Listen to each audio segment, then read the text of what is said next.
Hi, it's Jeanette Young here from the Energetic Healing Association, and as the current president, it's a really good way to connect with you in a different way than just writing my newsletter every month, because I know that not many people have got time to read, so we're hoping that maybe you've got time to listen, maybe while you're doing something else. So this is a new strategy for the Energetic Healing Association, and we hope you enjoy it.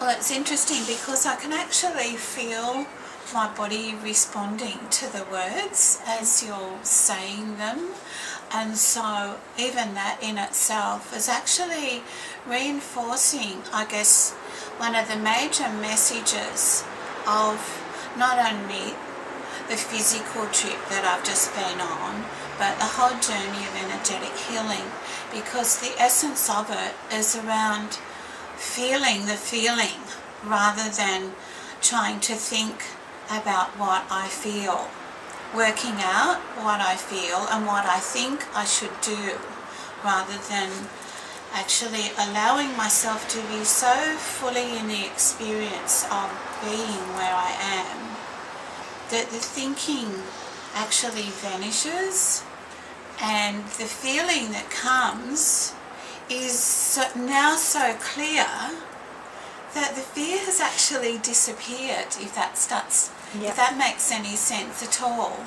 Because when we think about being afraid, then the fear actually grows. But if we can actually, there is a very famous book called Feel the Fear and Do It Anyway, still be aware of the fear, but keep going until we actually realise that somehow or other, without even realising we've done it, we've actually gone through the portal that separates the fear from the joy of just being and doing who we are. Beautiful. So for practitioners, it's such a thing of, it's not just believing in what you do, because that's a mental process, but if you're living it and it's part of your beingness, then the effort to sell it actually changes as well, because you're only wanting to share something that has such great meaning for you that it almost doesn't need to be sold, it sells itself. Beautiful. Thank you. And how has your journey recently to Europe shed some of the old for you, as we step into letting go of these old feelings and ways of thinking even, and stepping into that new way of being? Well, I guess one of the strongest things, as I mentioned in one of the newsletters, I'd read something in a book before I went about the shape of the island where Notre Dame stands in the Seine River.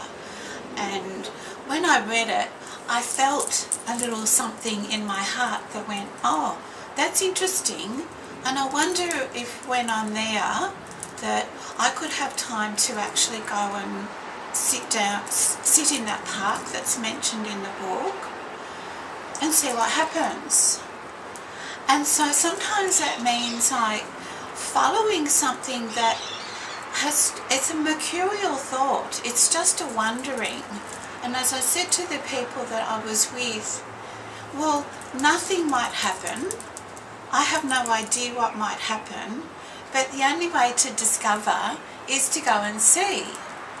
And so having that opportunity, it arose quite unexpectedly, and so I said, well, I think I'll just go to the park at the end of the island and see what happens.